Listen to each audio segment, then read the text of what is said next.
Kami The Johan Family mengucapkan selamat merayakan Natal. Tuhan Yesus memberkati.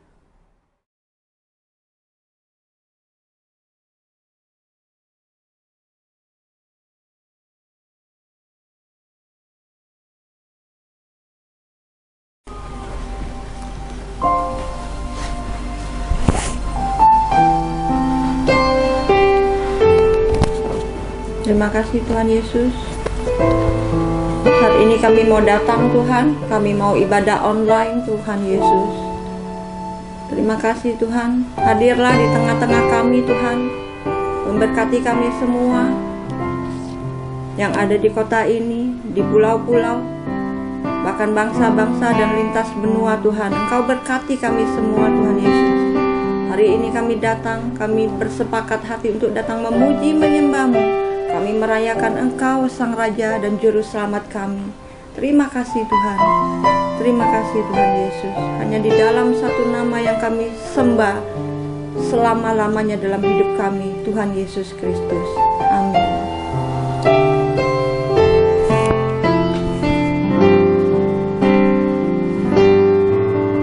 Hai mari berhimpun dan bersukaria, turut semua ke Betlehem.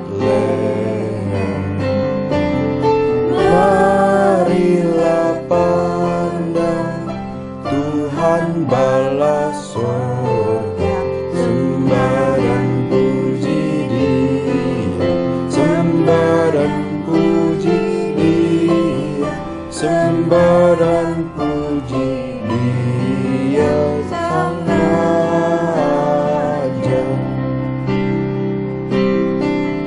Bernyanyilah kamu antara malaikat, turut bernyanyi memuji Dia. Pujilah Tuhan Juru Selamat dunia, sembah dan puji Dia, sembah dan puji Dia, sembah dan puji Dia Sang Raja.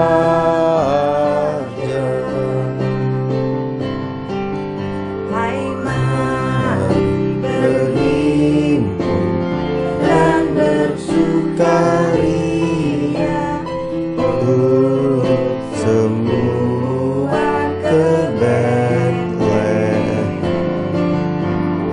Marilah pandang Tuhan bala surga, sembah dan puji Dia, sembah dan puji Dia, sembah dan puji Dia Sang Raja.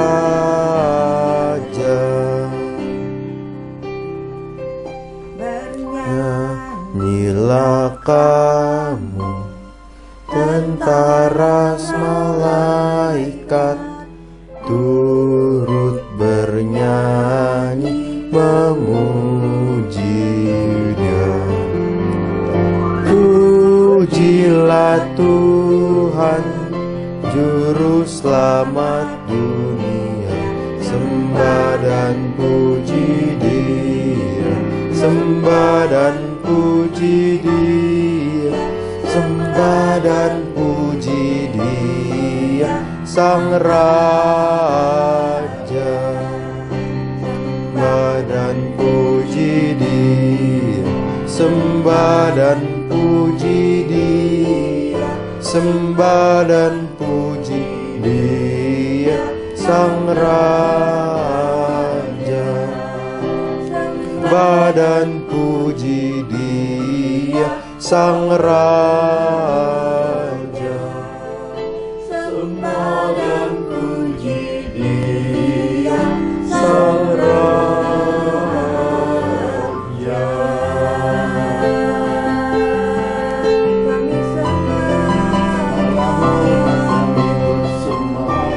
Kami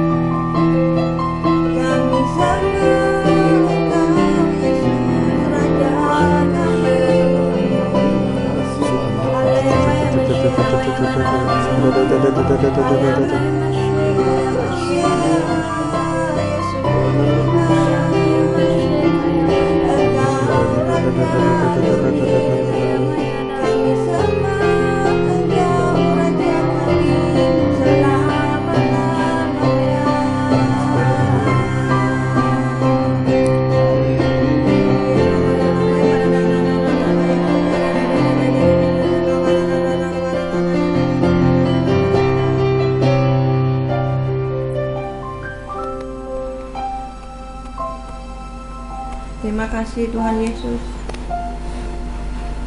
Sungguh kami mengucap syukur Tuhan. Kami bersukacita sebab kami punya Tuhan yang selalu menyertai kami dengan sempurna. Bahkan sampai akhir tahun ini Tuhan, kami sungguh bersukacita sebab Engkau Tuhan yang selalu menyertai kami. Engkau disebut Immanuel, Tuhan yang selalu beserta kami. Terima kasih Tuhan.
Dan kami beserta keluarga kami di malam Natal semasa pandemi ini mau mengucap syukur, memberkati nama-Mu.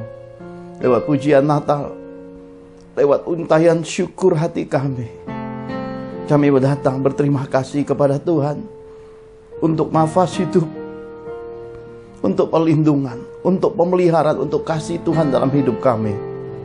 Terima kasih Tuhan. Tidak dapat kami membalas segala kebaikan-Mu. Anugerahkan kasih-Mu bagi kami, sebab jalan-jalan kami mengikuti jejak kaki-Mu yang berlemah, mengikuti pimpinan Gembala Agung kami. Biar Roh-Mu yang kudus penuhi kami semua dengan roh pengenalan dan pengertian dan hikmat yang penuh untuk selalu datang bersyukur dan mengasihi-Mu. Berkati kami semua. Di dalam nama Tuhan Yesus kami telah berdoa dan mengucap syukur. Mari semua kita yang siap diberkati Tuhan sama-sama katakan amin. Shalom Bapak Ibu yang terkasih di dalam Tuhan. Desember di tahun 2021 ini, di ibu kota di Jakarta hampir setiap hari hujan. Angin besar, mendung, gelap, hujan, cuaca yang dingin. Suatu masa ketika saya bersama The Johan Family datang ke padang gembala Israel, angin besar, tiupan angin itu bisa terdengar saking kerasnya. Cuacanya begitu dingin, hingga semua kami mengenakan mantel. Tidak sedikit yang mengenakan jaket berlapis. Masa kelahiran Yesus, ada masa-masa yang berat, cuaca yang tidak mudah dilalui dengan kekuatan tubuh manusiawi kita. Tetapi lihatlah, di palungan domba itu, Juru Selamat dunia dilahirkan. Dan suatu peristiwa besar terjadi.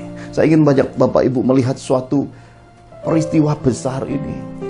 Karena ini bukan hanya bicara tentang kerohanian. Ini bukan hanya bicara tentang apa yang dinantikan bangsa Israel. Ini bukan bicara tentang sesuatu yang terkurung di dalam tembok-tembok rohani.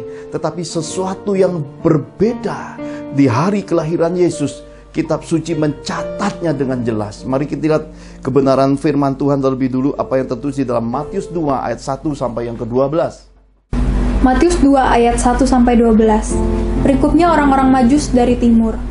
Beginilah firman Tuhan.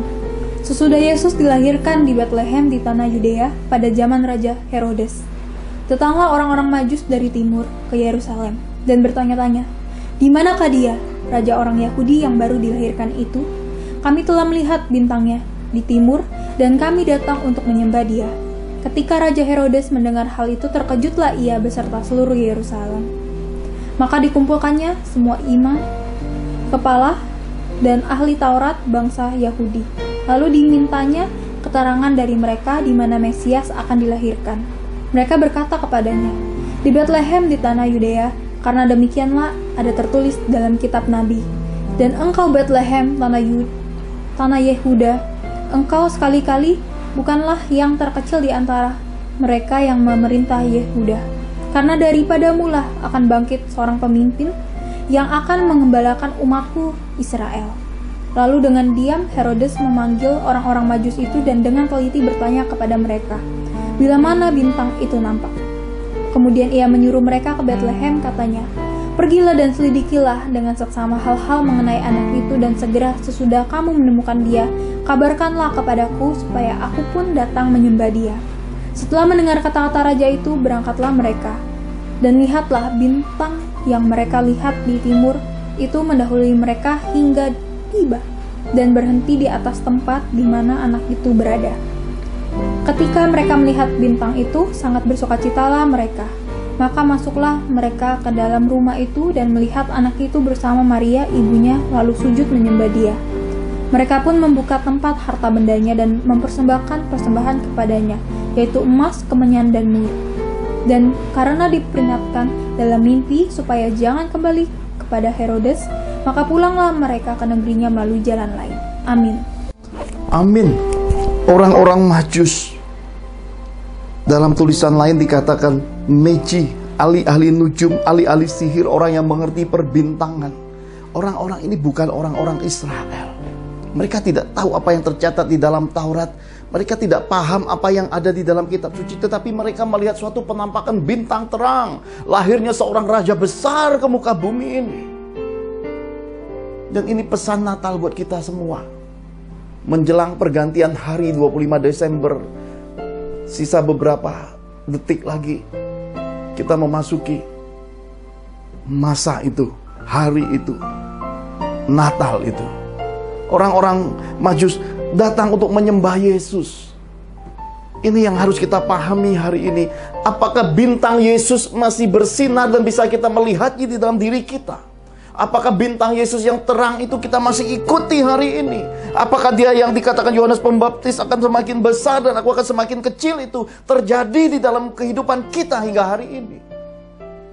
Selama 2 tahun masa pandemi COVID-19 ini berjalan, ada banyak kehidupan terhilang. Jutaan orang meninggal dunia. Ada banyak sekali orang-orang terpisahkan antara hidup dan mati. Tidak sedikit tekanan ekonomi, kemerosotan, kesusahan, kemiskinan. Ada banyak sekali hal-hal yang menyedihkan untuk diceritakan.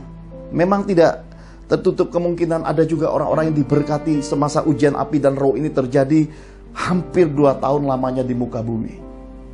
Apakah bintang terang ini masih bersinar dalam kehidupan kita?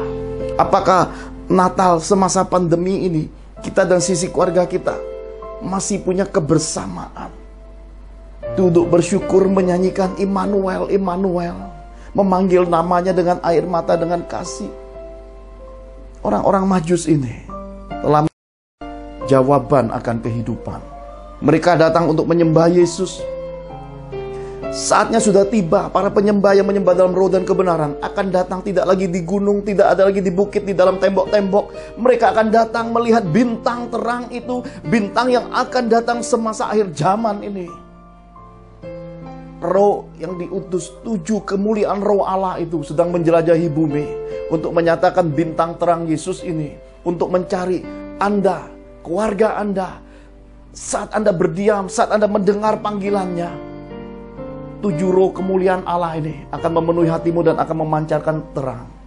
Saya teringat beberapa waktu yang lalu ketika saya ada di kota Cirebon selama perjalanan trip pelayanan di Jawa Timur. Kami singgah di kota Cirebon dan pagi kami mengikuti ibadah online Father's Miracle. Salah seorang di antara kami duduk di tepi tempat tidur dan oleh karena lelahnya perjalanan selama 7-8 hari itu, sambil mendengarkan ibadah online dia hampir tertidur, matanya tertutup. Tiba-tiba dia merasakan ada satu tangan memegang pundaknya dan memegang belakang lehernya dan mendorongnya dan berkata, "Hei." Jelas sekali dia berkata, ada sebuah tangan menyentuhnya. "Hei, bangunlah." Ada suatu keajaiban supernatural adikodrati semasa Natal yang luar biasa ini.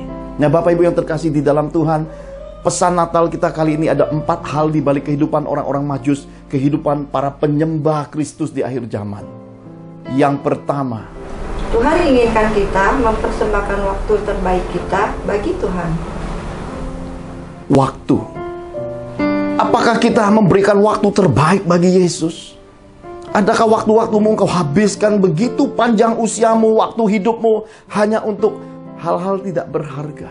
Apakah waktu-waktu bersama Yesus sudah terhilang dalam hidup? Tuhan inginkan waktumu.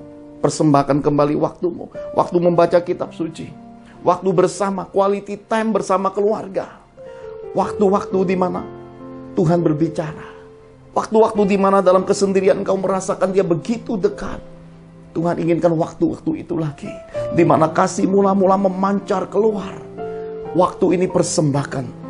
Waktu-waktu inilah yang hari ini Allah minta dalam hidup kita. Dan orang-orang Majus memahami bahwa waktu-waktu mereka tidak pakai lagi untuk mencari, mengerjakan bisnis, cari uang, sibuk untuk mengelola bisnis, sibuk bersama ini itu kerabat relasi, atau kita sedang sibuk untuk sosialita kita sedang arisan, kita sedang buat acara pindah-pindah makan.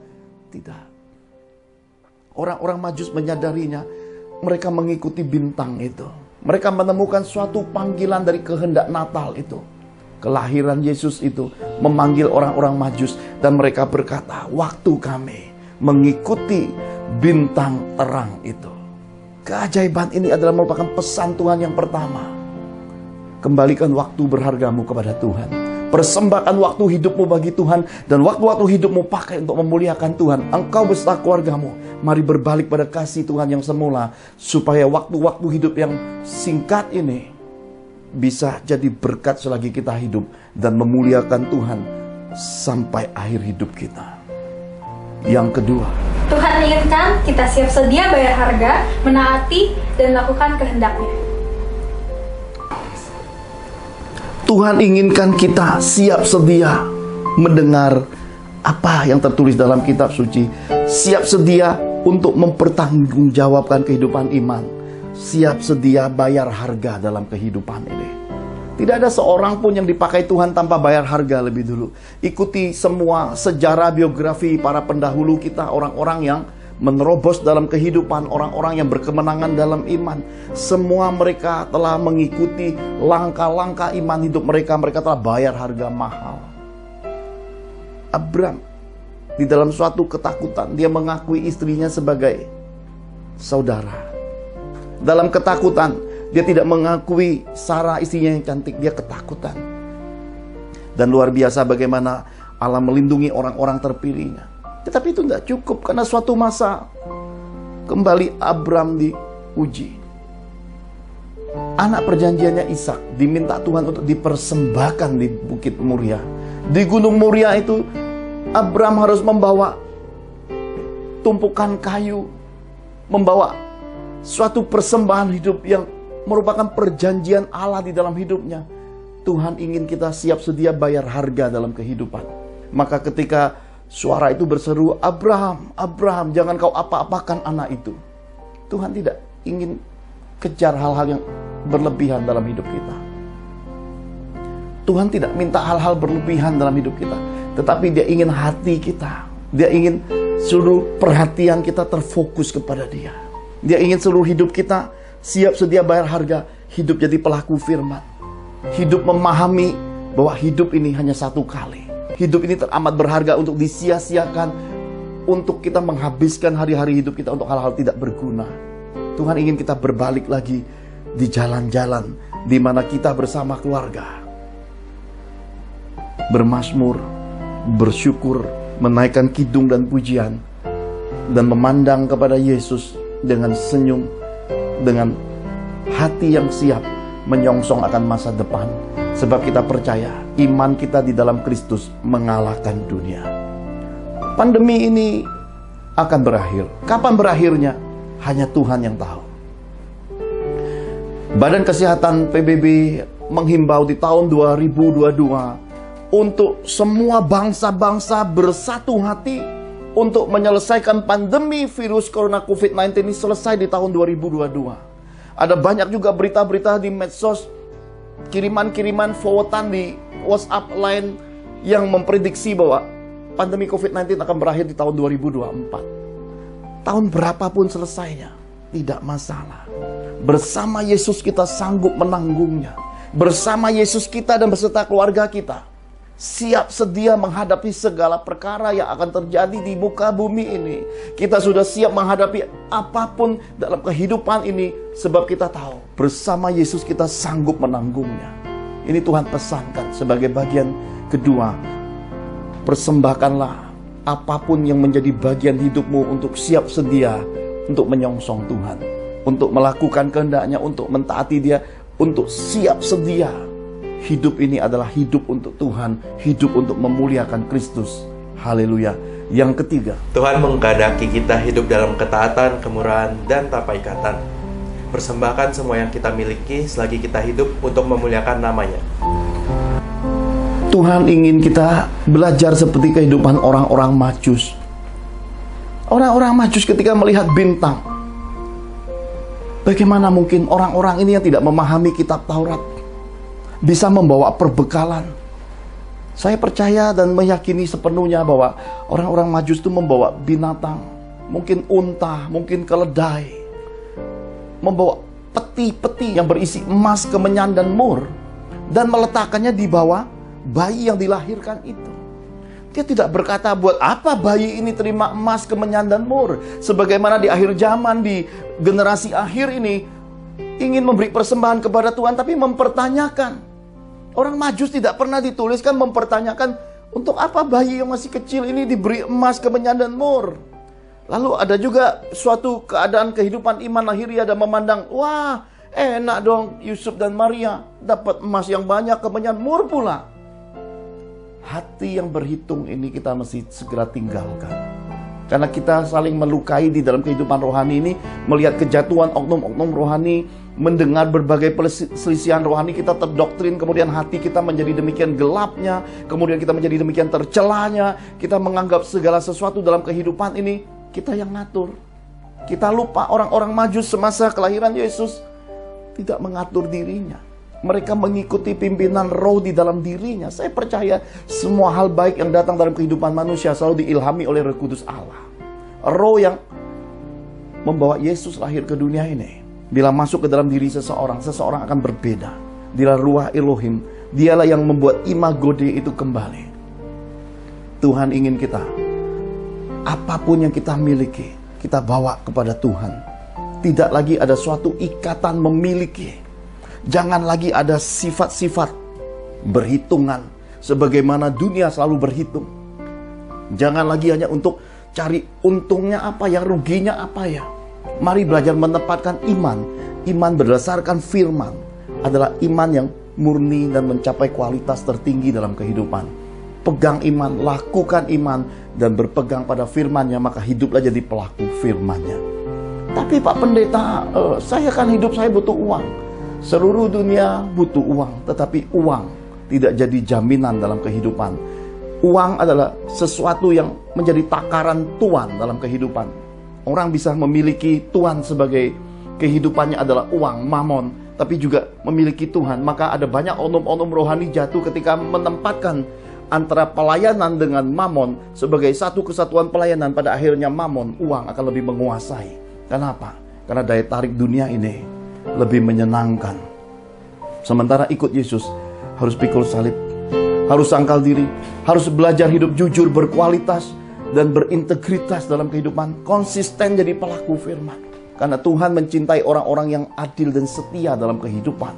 Karena itulah bagian ketiga ini, lewat kehidupan orang-orang Majus ini kita bisa melihat persembahan emas, kemenyan, mur itu diletakkan di hadapan Tuhan Yesus. Dan kita tahu dengan pasti sebagai bagian-bagian yang ditafsirkan ketika bayi Yesus dibawa mengungsi ke Mesir. Yusuf dan Maria mencapai pemeliharaan, pembekalan dari sorga.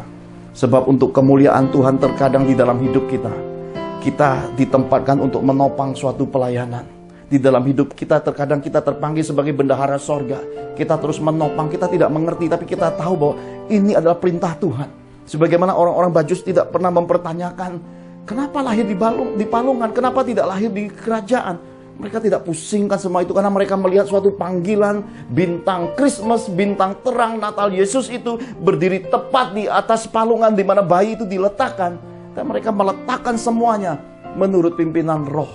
Yang terpenting di dalam kekristenan hari ini adalah ikuti suara roh, ikuti pimpinan firman, ikuti apa yang Tuhan taruh di dalam hati nuranimu. Karena kita tidak tahu apa yang terjadi.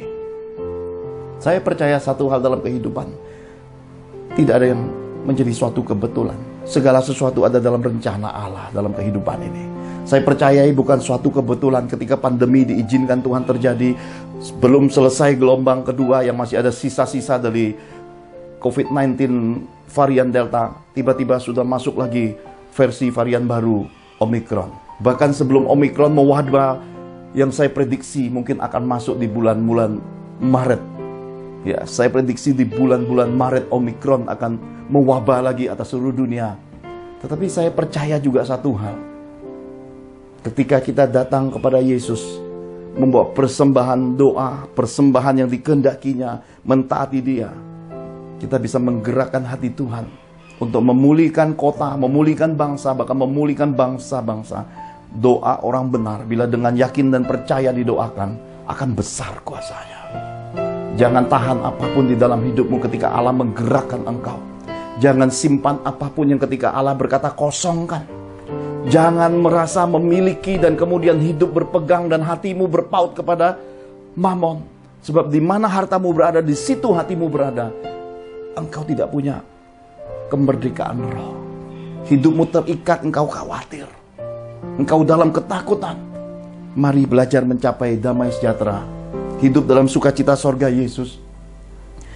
Dalam semangat Natal ini saya percaya, apa yang diperbuat oleh orang-orang Majus mengajarkan kepada kita untuk hidup bermurah.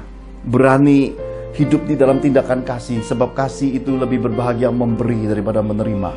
Sebab kasih itu mengutamakan kepentingan Kristus, kepentingan sesama. Dan tahu dengan pasti keberadaan diri ditempatkan Tuhan sebagai orang-orang yang membackup panggilan pelayanan. Maka orang-orang Majus dikatakan kitab suci, mereka meletakkan persembahannya dengan tulus. Dan mereka tidak ungkit-ungkit itu, mereka tidak hitung-hitung itu. Karena kitab suci berkata, mereka tidak pernah menjabarkan apa yang mereka bawa kepada Herodes. Mereka tidak pernah menceritakan kepada siapapun. Tetapi mereka meletakkannya kepada Yesus. Ini kuncinya. Saya percaya para gembala yang ada di padang gembala tidak menjadi iri hati dan berkata, wow enaknya ya, sebagaimana dunia hari ini hidup di dalam tatanan iri hati, melihat orang berhasil jadi iri, melihat orang punya sesuatu, dipaksakan diri untuk belajar, untuk mencekik diri dengan cara mencicil, dengan cara memaksakan diri, yang sebenarnya dalam kehidupannya tidak perlu. Ada banyak orang memaksakan dirinya oleh karena kehidupan, daya tarik dari iri hati. Inilah bintang yang berbeda dengan bintang Christmas. Inilah bintang Absintus yang memahitkan sepertiga kehidupan dunia ini. Mari belajar cukupkan dirimu dengan apa yang Allah berikan. Mari syukuri dengan apa yang Allah berikan di dalam hidupmu. Dan ketika Allah ingin pakai hidupmu, pakai semua yang ada di dalam hidupmu, jangan pertahankan. Sebab hidup ini hanya satu kali. Kesempatan dan panggilan Allah dalam hidup kita itu hanya satu kali. Jangan sia-siakan panggilan Allah di dalam hidupmu. Haleluya. Yang keempat, yang terakhir, Tuhan ingin kita hidup bergantung kepada firman-Nya, mendengar suaranya dan menaati Dia. Ini merupakan kunci dari kehidupan orang-orang Majus. Ternyata mereka mendengar suara Tuhan, mereka mentaatinya. Ada pergaulan, ada kekaripan dengan Tuhan. Ternyata mereka tahu yang menuntun mereka kepada bayi Yesus itu adalah Roh-Nya yang kudus. Ada para malaikat, ada pelayanan-pelayanan malaikat dalam kehidupan orang-orang Majus.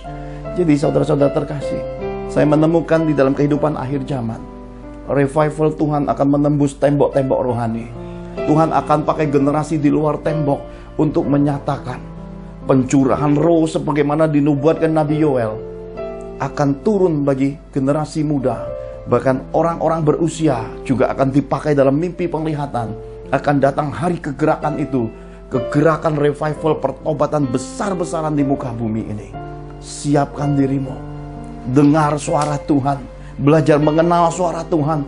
Siapkan dirimu berpegang pada firman. Kendor dengan padam semangatmu, api rohmu, api melayani Tuhan, api amanat agung tetap menyala-nyala.